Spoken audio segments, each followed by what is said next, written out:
pienso en parar. Ya estoy acostumbrado, muchos quieren fama y me piden ride por mi ingenio. En esto soy un genio como Walter White. Aunque yo no hago meta, pero la neta en mi libreta hay letras que reponen lo que no en mi boleta.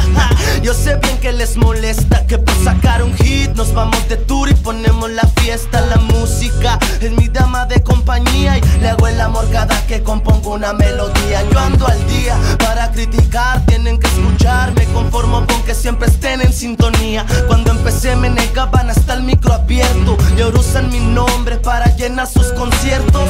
Soy de los gallos más bravos del corral, con punchline más duros que los del puño de Ral. Maté 2 pájaros de un tiro y sin pistola. Yo hago rap por amor, pero entiendan que las cuentas no se pagan solo. Y sigue la música puesta, hay varias propuestas tocando mi puerta. ¿Y qué más da si la vida se presta? Sé que les molesta, pero no pienso en parar.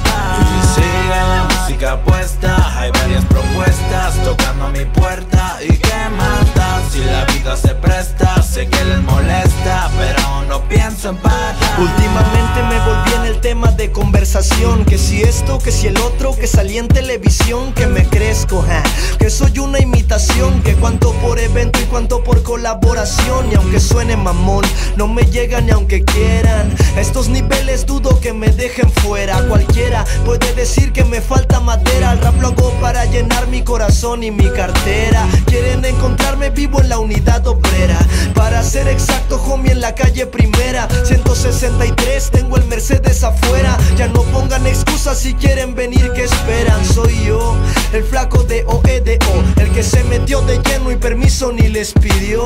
Los que me conocen bien saben cómo soy yo, y los que no, que sigan diciendo que se me subió. Ey, andamos dando de qué hablar.